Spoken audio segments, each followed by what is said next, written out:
अध्याय 2। ओज़मा और डोरोथी। इस समय ओज़मा के महल में एक जीवित बिजुका रहता था, जो एक बहुत ही उल्लेखनीय और बुद्धिमान प्राणी था, जिसने एक बार थोड़े समय के लिए ओज़ की भूमि पर शासन किया था और सभी लोगों द्वारा बहुत प्यार और सम्मान किया जाता था। एक बार एक मंचकिन किसान ने कपड़ों के एक पुराने सूट में पुआल भर दिया और पैरों में भरवां जूते डाल दिए और हाथों के लिए भरवां सूती दस्ताने का एक जोड़ा इस्तेमाल किया। बिजुका का सिर एक भरवां बोरा था जो शरीर से बंधा हुआ था। बोरे पर आंखें, नाक, मुंह और कान चित्रित थे। जब सिर पर एक टोपी लगाई गई थी तो वह चीज एक आदमी की अच्छी नकल थी। किसान ने बिजुका को अपने मकई के खेत में एक खंभे पर रखा और वह एक अजीब तरीके से जीवित हो गया। डोरोथी, जो खेत से गुजर रही थी, को जीवित बिजुका ने अभिवादन किया और उसे अपने खंभे से उतार दिया। फिर वह उसके साथ एमरल्ड सिटी गया, जहां उसके जादूगर ने उसे कुछ बेहतरीन दिमाग दिए और बिजुका जल्द ही एक महत्वपूर्ण व्यक्ति बन गया। ओज़मा बिजुका को अपना सबसे अच्छा मित्र और सबसे वफादार व्यक्ति मानती थी, इसलिए ग्लिंडा से मिलने के अगले दिन सुबह उसने बिजुका से अनुरोध किया कि जब तक वह यात्रा पर न हो, वह उस देश का शासक बन जाए, और बिजुका ने बिना कोई प्रश्न पूछे तुरंत सहमति दे दी। ओज़मा ने डोरोथी को चेतावनी दी थी कि वह अपनी यात्रा को गुप्त रखे और स्कीजर्स और फ्लैटहेड्स के लौटने तक उनके बारे में किसी को कुछ न बताए, और डोरोथी ने उनकी बात मानने का वादा किया। वह अपनी गर्लफ्रेंड्स नन्ही ट्रॉट और बेट्सी बॉबिन को उनके द्वारा किए जा रहे साहसिक कार्य के बारे में बताना चाहती थी, लेकिन इस विषय पर एक शब्द भी कहने से बचती थी। हालांकि ये दोनों लड़कियां ओज़मा के महल में उसके साथ रहती थीं।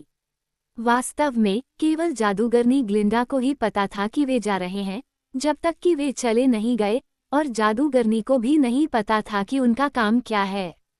राजकुमारी ओज़मा ने सॉहर्स और रेड वैगन लिया, हालांकि उन्हें यकीन नहीं था कि स्कीजर्स झील तक कोई वैगन रोड है। उसकी भूमि एक बहुत बड़ी जगह है, जो चारों तरफ से एक घातक रेगिस्तान से घिरी हुई है जिसे पार करना असंभव है, और स्कीजा देश के अनुसार नक्शे में बताया गया है कि यह शहर ओज़ के सबसे दूर उत्तर पश्चिमी हिस्से में था, जो उत्तरी रेगिस्तान की सीमा पर था।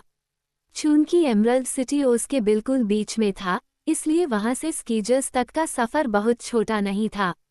एमरल्ड सिटी के आसपास हर दिशा में घनी आबादी है, लेकिन आप शहर से जितना दूर जाते हैं, उतने ही कम लोग होते हैं, जब तक कि रेगिस्तान की सीमा पर स्थित उन हिस्सों में आबादी कम नहीं हो जाती।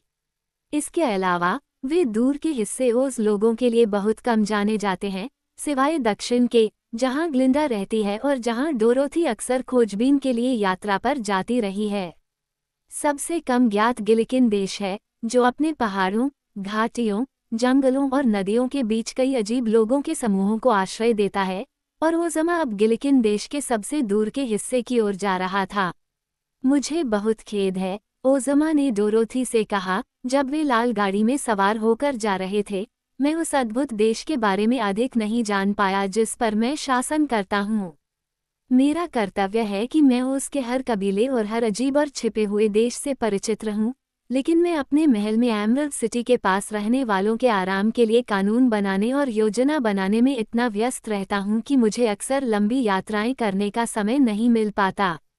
ठीक है, डोरोथी ने उत्तर दिया, हम इस यात्रा में संभवतः बहुत कुछ जान लेंगे, और स्कीजर्स और फ्लैटहेड्स के बारे में भी सब कुछ जान लेंगे। उसकी भूमि में समय का कोई खास फर्क नहीं पड़ता, क्योंकि हम बड़े नहीं होते, या बूढ़े नहीं होते, या बीमार होकर मरते नहीं, जैसा कि अन्य स्थानों पर होता है। इसलिए यदि हम एक समय में एक स्थान का पता लगाएंगे, तो हम धीरे धीरे उसके हर कोने के बारे में जान जाएंगे। डोरोथी ने अपनी कमर के चारों ओर नोम किंग की जादुई बैट पहनी हुई थी, जो उसे नुकसान से बचाती थी, और ग्लिंडा द्वारा दी गई जादुई अंगूठी उसकी उंगली पर थी। ओज़मा ने केवल उसके गाउन की छाती में एक छोटी सी चांदी की छड़ी डाल दी थी, क्योंकि परियां अपना जादू दिखाने के लिए रसायनों और जड़ी बूटियों और जादूगरों के औजारों का उपयोग नहीं करती हैं। चांदी की छड़ी ओज़मा के आक्रमण और बचाव का एक हथियार थी, और इसके इस्तेमाल से वह कई काम कर सकती थी। वे सूर्योदय के समय ही एमरल्ड सिटी से चले गए थे और सॉहर्स उत्तर की ओर सड़कों पर बहुत तेजी से आगे बढ़ रहा था, लेकिन कुछ ही घंटों में लकड़ी का जहाज एमरल्ड सिटी से निकलकर उत्तर की ओर चला गया। जानवर को अपनी गति धीमी करनी पड़ी क्योंकि फार्म हाउस कम और दूर दूर हो गए थे और अक्सर जिस दिशा में वे जाना चाहते थे वहां कोई रास्ता ही नहीं था। ऐसे समय में वे खेतों को पार करते थे, पेड़ों के समूहों से बचते थे और जब भी नदियां और नाले मिलते थे उन्हें पार करते थे। लेकिन अंत में वे झाड़ियों से ढकी एक चौड़ी पहाड़ी पर पहुंच गए जहां से गाड़ी नहीं गुजर सकती थी। आपके और मेरे लिए भी बिना अपने कपड़े फाड़े निकल पाना मुश्किल होगा, ओज़मा ने कहा, इसलिए हमें वापसी तक सॉहज और वैगन को यहीं छोड़ना होगा। ये सब ठीक है, डोरोथी ने जवाब दिया, वैसे भी मैं सवारी करते करते थक गई हूँ। क्या आपको लगता है, ओज़मा, हम स्कीज़र कंट्री के आसपास कहीं हैं? मैं नहीं बता सकता, डोरोथी प्रिय, लेकिन मुझे पता है कि हम सही दिशा में जा रहे हैं, इसलिए हमें समय पर उसे ढूंढ लेना चाहिए। झाड़ झंखाड़ वाला ये ब्रश लगभग छोटे पेड़ों के झुरमुट जैसा था, क्योंकि ये दोनों लड़कियों के सिर जितना ऊंचा था, जिनमें से कोई भी बहुत लंबी नहीं थी। उन्हें अपने रास्ते में आगे पीछे धागा बांधना पड़ा, जब तक कि डोरोथी को डर नहीं लगा कि वे खो जाएंगी, और अंत में उन्हें एक अजीब चीज ने रोक दिया जिसने उनके आगे बढ़ने पर रोक लगा दी। यह एक बहुत बड़ा जाल था, जैसे कि विशाल मकड़ियों द्वारा बुना गया हो और नाजुक, लेसेदार फिल्म झाड़ियों की शाखाओं से मजबूती से बंधी हुई थी और एक अर्धवृत्त के रूप में दाईं और बाईं ओर जारी थी। इस जाल के धागे चमकीले बैंगनी रंग के थे और कई कलात्मक पैटर्न में बुने हुए थे, लेकिन यह जमीन से लड़कियों के सिर के ऊपर की शाखाओं तक पहुंच गया और एक तरह की बाड़ बना दी जिसने उन्हें घेर लिया। डोरोथी ने कहा, हालांकि यह बहुत मजबूत नहीं दिखता है। मुझे आश्चर्य है कि क्या हम इसे तोड़ नहीं सकते। उसने कोशिश की लेकिन पाया कि जाल जितना दिख रहा था उससे कहीं ज्यादा मजबूत है। उसके सारे प्रयास एक भी धागा नहीं तोड़ पाए। मुझे लगता है कि हमें वापस जाना चाहिए और इस अजीबोगरीब जाल से बाहर निकलने की कोशिश करनी चाहिए, ओज़मा ने फैसला किया। इसलिए वे दाईं ओर मुड़े और जाल का पीछा करते हुए पाया कि यह एक नियमित चक्र में फैला हुआ लग रहा था। वे आगे बढ़ते रहे और आखिरकार ओज़मा ने कहा कि वे ठीक उसी जगह पर वापस आ गए हैं जहां से वे चले थे। यह एक रुमाल है जिसे तुमने तब गिराया था जब हम पहले यहाँ आए थे, उसने डोरोथी से कहा। छोटी लड़की ने आश्चर्य से कहा, ऐसी स्थिति में जब हम जाल में फंस गए तो उन्होंने हमारे पीछे जाल बिछाया होगा। सच है, ओज़मा ने सहमति जताते हुए कहा, एक दुश्मन ने हमें कैद करने की कोशिश की है। और उन्होंने भी ऐसा किया, डोरोथी ने कहा। मुझे आश्चर्य है कि वह कौन था। मुझे पूरा यकीन है कि यह मकड़ी का जाला है, ओज़मा ने कहा, लेकिन ये बड़ी मकड़ियों का काम होगा। बिल्कुल सही, उनके पीछे से एक आवाज़ आई। जल्दी से पीछे मुड़ने पर उन्होंने देखा कि एक बहुत बड़ी बैंगनी मकड़ी 2 गज की दूरी पर बैठी थी और अपनी छोटी चमकीली आंखों से उन्हें देख रही थी। तभी झाड़ियों से 1 दर्जन से अधिक बड़ी बैंगनी मकड़ियां रेंगती हुई निकली, जिन्होंने पहली मकड़ी को सलाम किया और कहा, जाल पूरा हो गया है, हे राजा, और अजनबी हमारे कैदी हैं। डोरोथी को इन मकड़ियों का रूप बिल्कुल पसंद नहीं था। उनके बड़े सिर, तीखे पंजे, छोटी आंखें और बैंगनी शरीर पर रोएदार बाल थे। वे बहुत बुरे लग रहे हैं, उसने ओज़मा से फुसफुसाते हुए कहा। हमें क्या करना चाहिए? ओज़मा ने गंभीर चेहरे से मकड़ियों को देखा। हमें बंदी बनाने का आपका उद्देश्य क्या है? उसने पूछा। हमें अपने घर की देखभाल करने के लिए किसी की आवश्यकता है, मकड़ी राजा ने उत्तर दिया। वहाँ झाड़ू लगाना, धूल झाड़ना, बर्तन चमकाना और धोना पड़ता है, और यह ऐसा काम है जिसे मेरे लोग करना पसंद नहीं करते।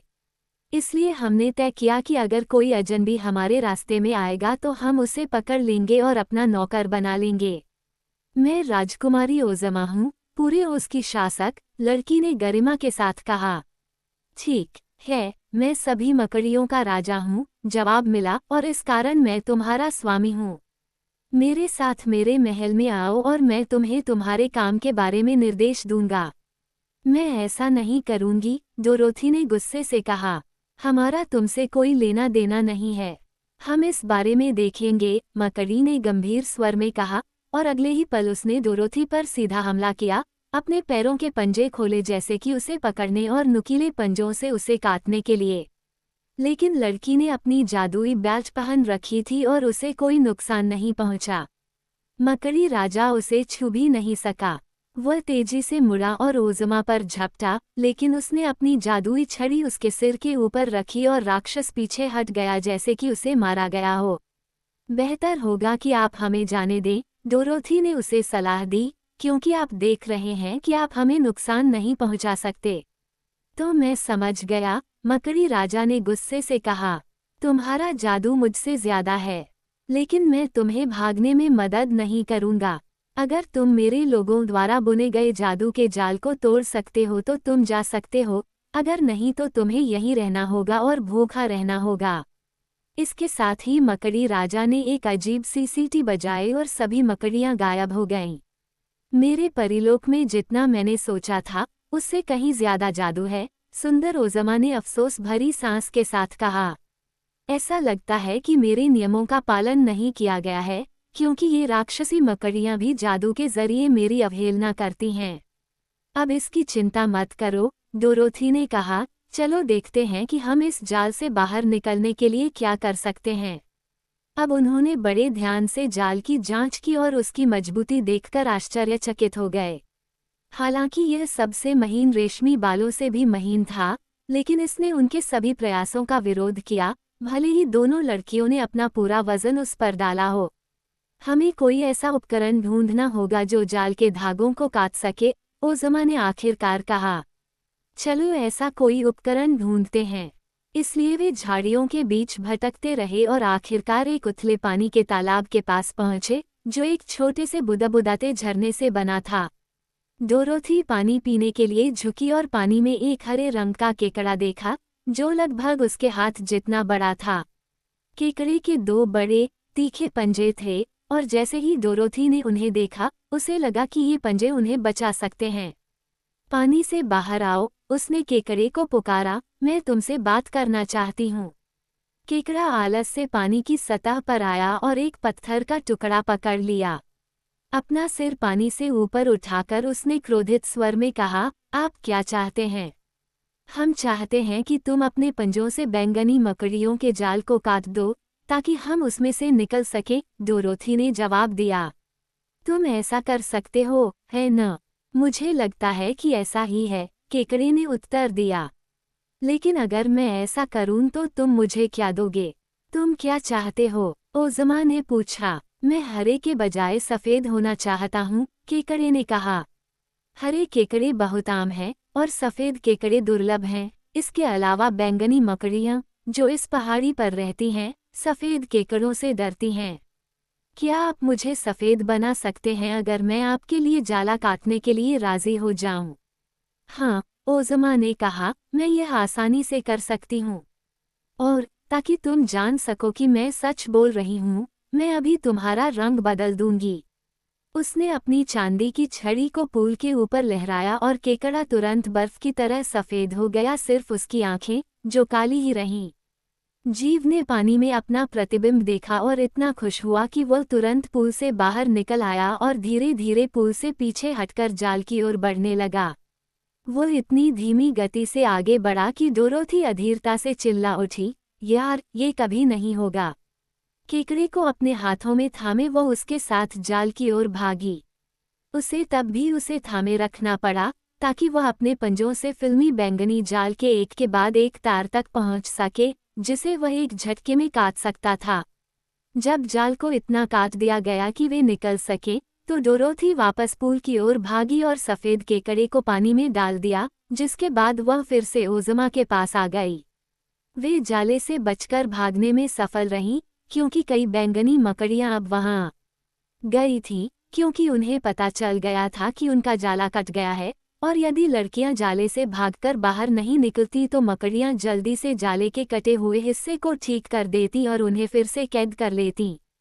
ओज़मा और डोरोथी जितनी तेजी से भाग सकते थे, भागे, और यद्यपि क्रोधित मकड़ियों ने उनके पीछे जालों की अनेक लंटें फेंकी, ताकि उन्हें फंसा सके या अपनी कुंडली में उलझा सके, फिर भी वे भागने में सफल रहे और पहाड़ी की चोटी पर चढ़ गए।